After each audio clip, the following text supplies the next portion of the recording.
The LinkedIn Podcast Network is sponsored by TIAA. TIAA makes you a retirement promise, a promise of a guaranteed retirement paycheck for life. Learn more at TIAA.org/promises pay off. LinkedIn presents. It seems banal to say that there are good and bad leaders. Throughout history, we have certainly had examples of both.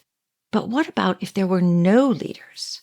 Or at the very least, if we didn't put all of our eggs in the leaders' baskets? What would that do to our ability to act and take responsibility for ourselves? And how would it encourage us to look after members of our communities? What's up, people? Today is Thursday. My name is Michael Kovnat, and this is the Next Big Idea Daily, the show that gives you quick hits of wisdom and inspiration to enjoy with your morning coffee. If you're not already subscribed, be sure to follow us in your podcast player and sign up for one of our newsletters using the links in the episode notes. And if you get something out of the show, be a mensch, leave us a rating or review, which will help others find our show. Now, the question I have for you today is, what makes us citizens? Is it being bound by a shared set of laws? Pledging allegiance to a particular flag? Well, these might be part of the equation, but on a deeper level, citizenship is about community and takes place on the level of individual interactions. So improving our democracy is mainly a matter of strengthening our friendships and cooperating with our neighbors, at least according to political theorist C.L. Skach, author of the new book, How to Be a Citizen, Learning to be Civil Without the State. Cindy is a professor at the University of Bologna, and she joins us now to share some of her big ideas.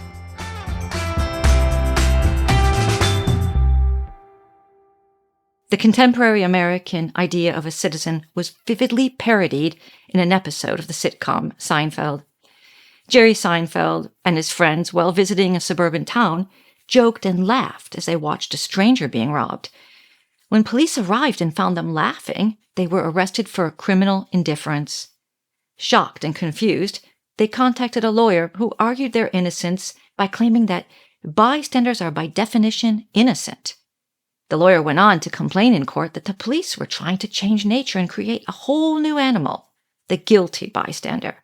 Well, indeed, this is exactly what some ancient Romans intended to do, and what we should be doing now if we care about a true idea of citizenship. Humanitas and pietas and the direct care of our communities have lost way to the idea that the law will solve problems and help those in need. Humanitas and pietas and the direct care of our communities have lost way to the idea that the law will solve problems and help those in need, and that citizenship is simply state membership, a status given to us by the state, binding us in a vertical relationship with it. This is such an impoverished, minimal definition of citizen, and if we are to actually thrive in our communities, we need to bring back some of the ancient ideas that saw citizenship as being both a member of a state and a horizontally connected member of a community, where the virtues of generosity and humanity, not individualism, reign. So yes, Jerry, a guilty bystander is a thing. Leadership isn't everything, and it may even be nothing. It seems banal to say that there are good and bad leaders. Throughout history, we have certainly had examples of both. But what about if there were no leaders? Or at the very least, if we didn't put all of our eggs in the leaders' baskets? What would that do to our ability to act and take responsibility for ourselves? And how would it encourage us to look after members of our communities? We saw some of the best examples of this non-leadership action during the pandemic, when mutual aid communities delivered medicines and food to people in quarantine, while governments were still bickering over the value of face masks. Or let's go back even further in time to Notting Hill, London in the 1970s. Here at number 8 All Saints Road, the Mangrove Restaurant, a local community of immigrants mainly from the West Indies, was repeatedly targeted and raided by police. 9 members of this community who peacefully protested such treatment were arrested on charges of conspiracy to incite a riot. As the trial of these 9 approached, outraged locals spontaneously began what they called a public education campaign to raise awareness of racism and bring immediate attention to the trial. When I reached out to the official photographer of this community, Jamaican-born Neil Kenlock, Mr. Kenlock said that nobody told them to do it, but they knew each other and they understood. Each person, as he put it, was looking in the same direction.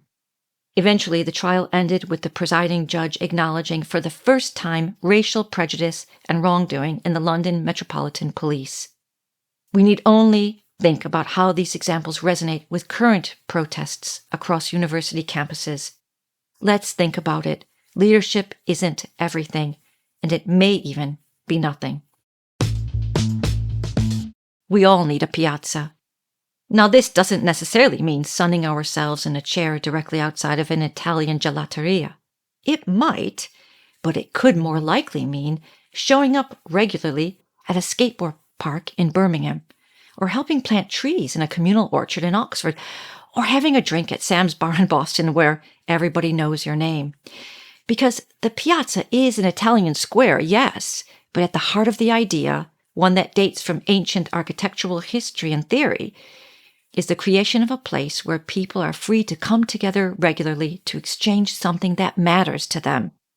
It's a marketplace for ideas and a forum, and the spaces that I am calling piazza are any accessible places where we feel comfortable showing up regularly to spend time together. Because it is here that we can build what scholars such as Bob Putnam refer to as social capital, the social networks and the norms of reciprocity and trustworthiness that come from our social connection. And it is also the place where citizens can form something else, common knowledge. We can know something and also know that others know it too. Now, this is important because coordinating is a complex thing, even with all of our social media apps today.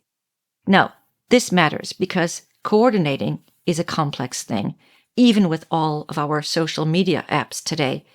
And without coordination, cooperation is really difficult too. If repressive dictatorships impose curfews and prohibit associational life, it is often to prevent exactly that kind of common knowledge, coordination, and cooperation that helped the Berlin Wall fall and that helped raise the awareness of domestic abuse in Mexico. So go ahead and find your piazza, make a new friend, and see what good community you can build. Bigger is not better. Robin Dunbar and other evolutionary psychologists have spent decades trying to understand the optimal size of stable social networks. Looking across time and space, from hunter-gatherers to historical English villages and social media platforms, Dunbar's research suggests that the average size of a stable social network is 150. And the innermost circle, that associated with physical and mental well-being and stable friendship, is only about 5. So somewhere between 150 and 5, we have a good working number for our piazzas, for forming stable associations that matter. If some scholars and public intellectuals are calling for scaling up, for internet democracy and large-scale constitutions for the world or for Mars, I am calling for scaling down, for a size that our neurological substrates can handle.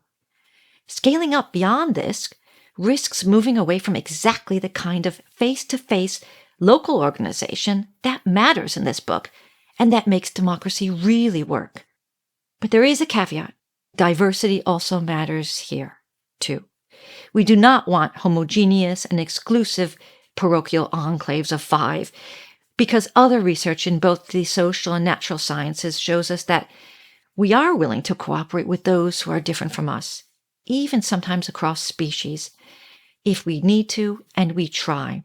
So small is best, but only when it is inclusive and accepting of our diversity.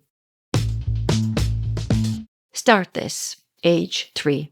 It is no coincidence that when you walk into one of the local government-run preschools of Reggio Emilia in Italy, you find yourself in a mini version of an ancient city, with a piazza deliberately placed in the center.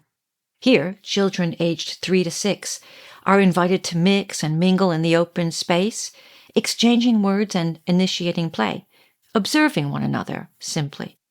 When I visited some years ago, 2 boys in high heels and pink boas emerged from the piazza together to observe me, then returned to their important work.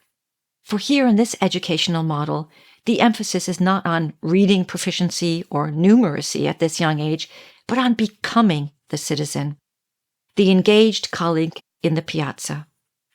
Not unlike the kindness curriculum designed at the University of Wisconsin-Madison, the emphasis is not on individual academic progress, but on connection, that subjective sense of care for the other.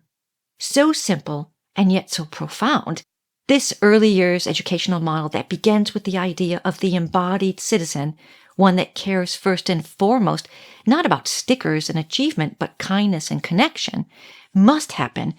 Research again shows us that where these ideas have been brought into schools or other spaces, either informally or in a more structured way, both through physical spaces that enable rather than constrain, and teachers that do the same, we see positive externalities, less bullying, a reduction in crime in the broader community, and more community cohesiveness. This is what I refer to as a deep education, and it needs to start at about age 3. The rest of the book is full of examples from my travels and research around the world, from the courts in Africa to the flea markets in Moscow. It's full of data and research, both my own and that of giants whose shoulders I stand on. I am not suggesting for a moment that anyone run and break the law or ignore the law. I'm glad it's there for us, but I strongly feel that we should not be hiding behind it. Laws should be the understudies in our dramas, not the main players. All right, well, you can pick up a copy of How to Be a Citizen at your favorite bookstore. And stay connected with us at nextbigideaclub.com. We've got a lot of good stuff there, including our signature hardcover box subscription plan. That's where our curators Malcolm Gladwell, Adam Grant, Susan Cain, and Daniel Pink select the best, most useful new nonfiction books, and we mail them right to your door. It's a great gift for yourself or for the book lover in your life. Check it out at nextbigideaclub.com and use the code DAILY for a special discount. I'm Michael Kovnat. See you tomorrow.